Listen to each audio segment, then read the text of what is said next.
That is the thing that I love about gardening, is just being able to test and experiment. Some people don't like that. Some people want to know exactly what they should do, when they should do it, and that's fine. If that is you, that's totally okay.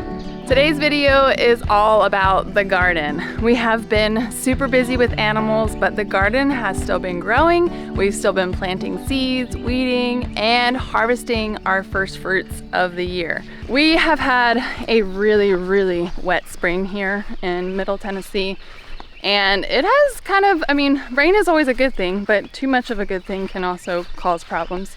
And so I've been having a little bit of an issue with some seeds germinating this year, seeds rotting in the soil, especially green bean seeds, because they do not like to be overly wet. So when they're in soil for too long that's too wet, they just rot. So we've had to resow green beans, my zinnias, and marigolds. Normally they are like my easiest seeds to germinate in the garden, and this year I'm having an issue with them. I don't know if they're getting eaten, which I haven't seen evidence of them getting eaten. They just like aren't coming up. So some have. I've resown them a couple times, and I don't know if that has to do with the rain this year or not, but everything else is looking really lush. So let me take you throughout the garden here and kind of show you what we're harvesting, what we planted this year, and plans moving forward. And we'll start at the entrance here. So this trellis here was full of snap peas, and we were eating snap peas for weeks on end, but they were starting to peter out because the weather is getting warmer, and I had pole beans planted at the bottom to take over this trellis, and they are already climbing like crazy. You see their little tendrils there, right there. If it focuses. But this is going to completely take over this trellis now with green beans on either side. And then either side of here, I have my garlic. This is just the overflow. I have an entire bed in the back. But we have harvested our we've harvested our garlic scapes this week. So that's why that's cut off there. Hardneck varieties send up a garlic scape, and I can find one for y'all to show. Yeah, here's a tiny one. This garlic's gonna be tiny. But in the middle here, it's basically the flower stalk, and it kind of curls a little bit. And so you clip that, and it just continues to send energy into the bulb. But these are gonna get ready to harvest soon. And the garlic scapes I like to use to cut up into stir fry or with eggs. And once that is out, I'll probably put some marigolds or maybe bush beans in here, because the pole beans are gonna take over the trellis there. Over here is my sweet pepper bed. I definitely pushed the spacing of my peppers this year just to experiment. I like to see how close I can get. But peppers do like to hold hands. They like to be close. That does also support them in the high winds and storms and stuff that we have in this region. But they're all looking really healthy, nice and green. They're starting to have little flower buds. So we'll be eating sweet peppers here shortly. The back of the fence line here is where I grow my zinnias, and years ago my cousin told me that you plant zinnias really close together and it creates like a hedge, and they don't get crazy tall, but it's just this nice hedge. So I always like to plant my zinnias really close for that reason. It creates a beautiful hedge in the garden. But this year, because I'm having issues with germination, they've just come up kind of spotty, so might be kind of different this year, but maybe it'll be something I like.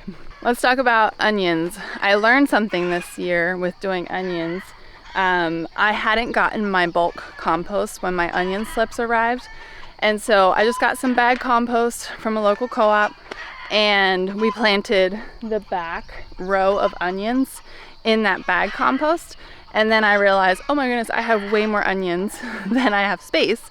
So we decided to put onions in the raised bed in the middle here.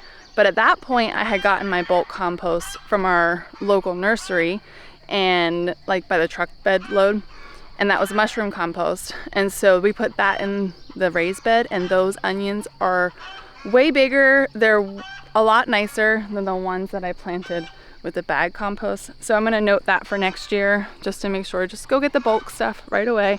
But let me show you my onions and how I know when to harvest them. So the ones back here are the ones that were with the bag compost. They're just tiny, but they're still growing. I did notice that this one had a seed head. So when they have a seed head like that, they're not gonna get any bigger. They're putting all their energy into producing seed at that point. And even like I can snap that off and maybe the energy will go to the bulb and get a little bit bigger. But this onion won't store well. Once it has the flower head like that, it just does not store well. The onions in this raised bed over here that we used with good compost are like really bulbing up really nicely.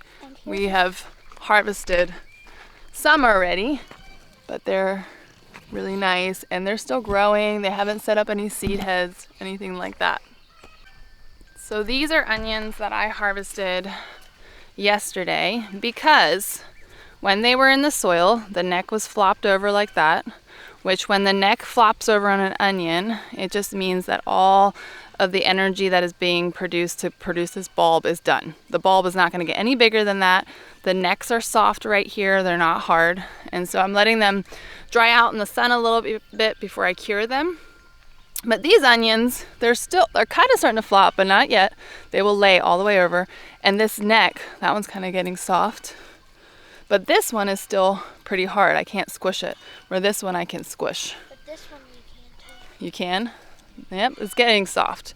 So when the necks are soft and they're flopped over, yeah. So when they're soft and they flop over is when we pull them. The other thing we'll be harvesting soon is all of our garlic. If you've been following along with us, you know that last year I experienced one of my biggest garden fails in my 10-15 years of gardening. And we lost all of our garlic last year to onion maggots, and so that was super disappointing. So this year everything seemed to be fine. They were healthy. I did put some diatomaceous earth in with the planting, so I don't know if that helped or if it was location.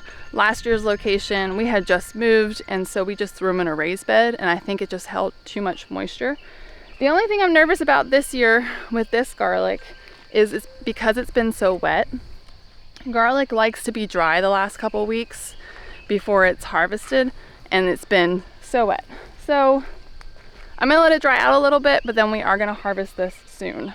So here's another onion or garlic scape that we need to harvest. It's just the hard flower neck. But the bottom leaves will start to die, which is fine. I usually wait until there's a couple set dead to pull them.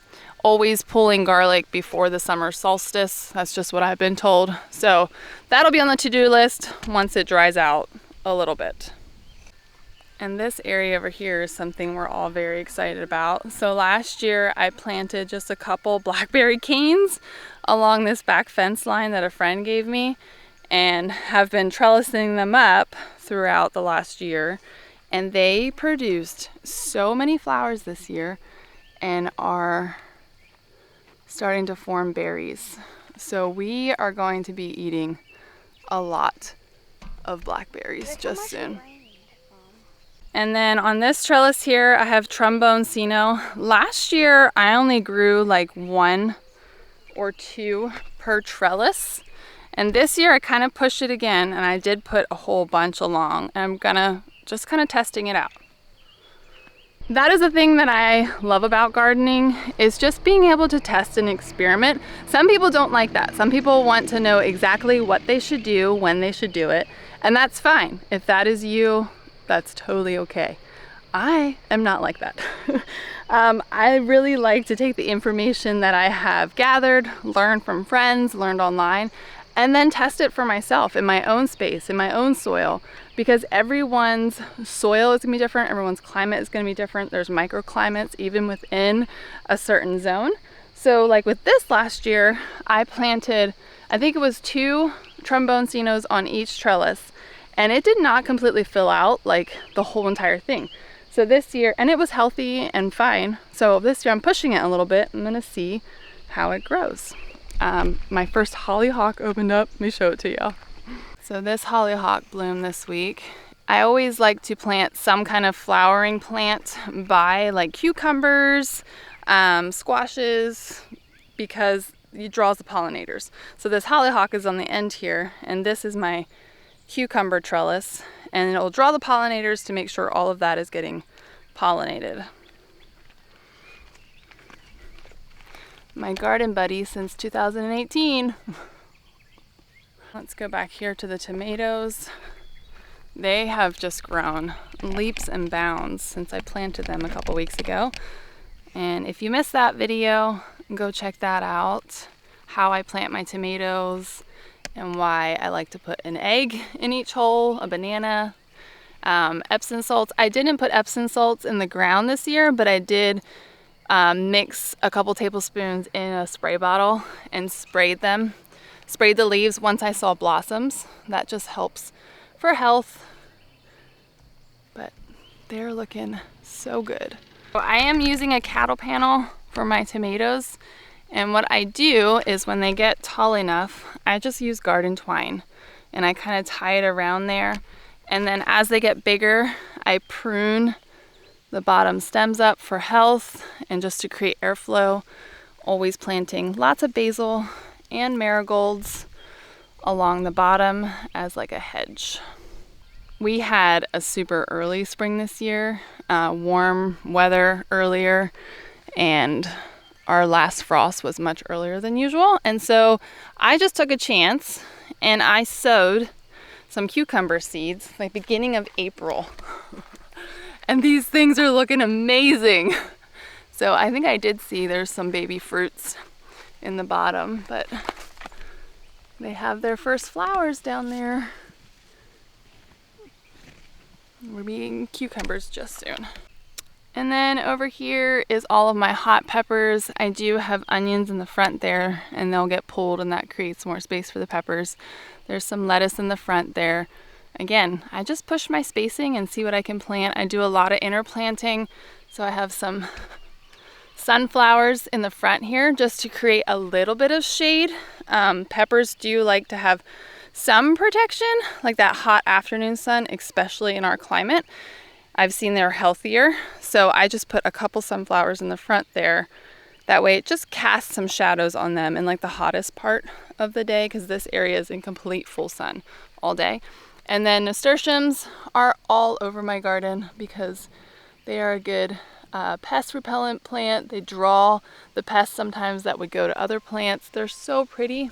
I have some over here that are already blooming.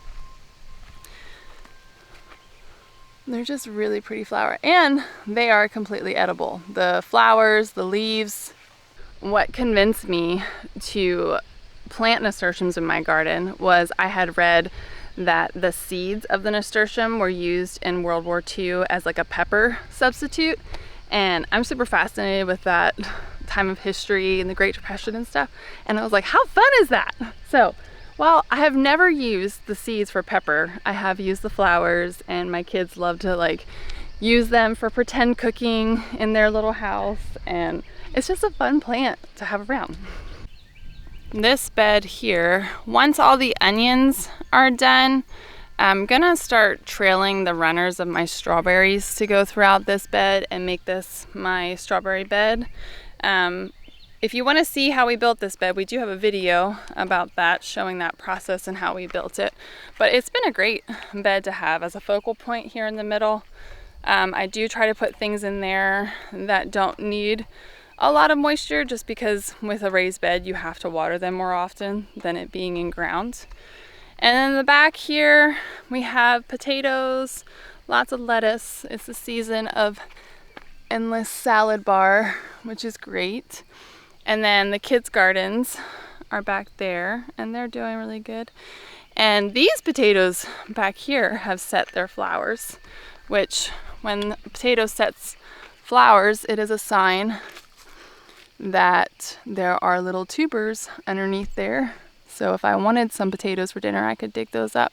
But this area gets a little more shade than the rest of the garden, and potatoes have really seemed to like that. But there's the back view of it.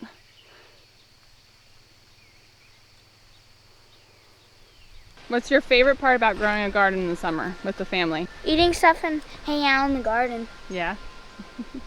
All right. Where's those snap peas? I want some more. What is your favorite part about growing a garden with your family? Getting to harvest it and enjoy it with my family. That's just a little tour of the garden and what it's looking like in late spring. So soon things are going to take off like crazy. We just need the rain to stop a little bit and the sun to come out. But I think it's going to be a really good year. I'm really excited about this garden. Last year when we moved in, this soil had like no worms. It was just very lifeless. And this year, just 1 year of adding compost and adding wood chips to the walkways and stuff, and we have a thriving garden. I have seen so many worms, and I've seen ladybugs, the good bugs that eat the bad bugs. So it gives me hope that we can build a garden wherever, and we can rebuild soil and grow lots of food. So follow along as we continue throughout the season. We'll show you harvesting, we'll show you tips and tricks, garden tours, just the fun of gardening. So stay tuned.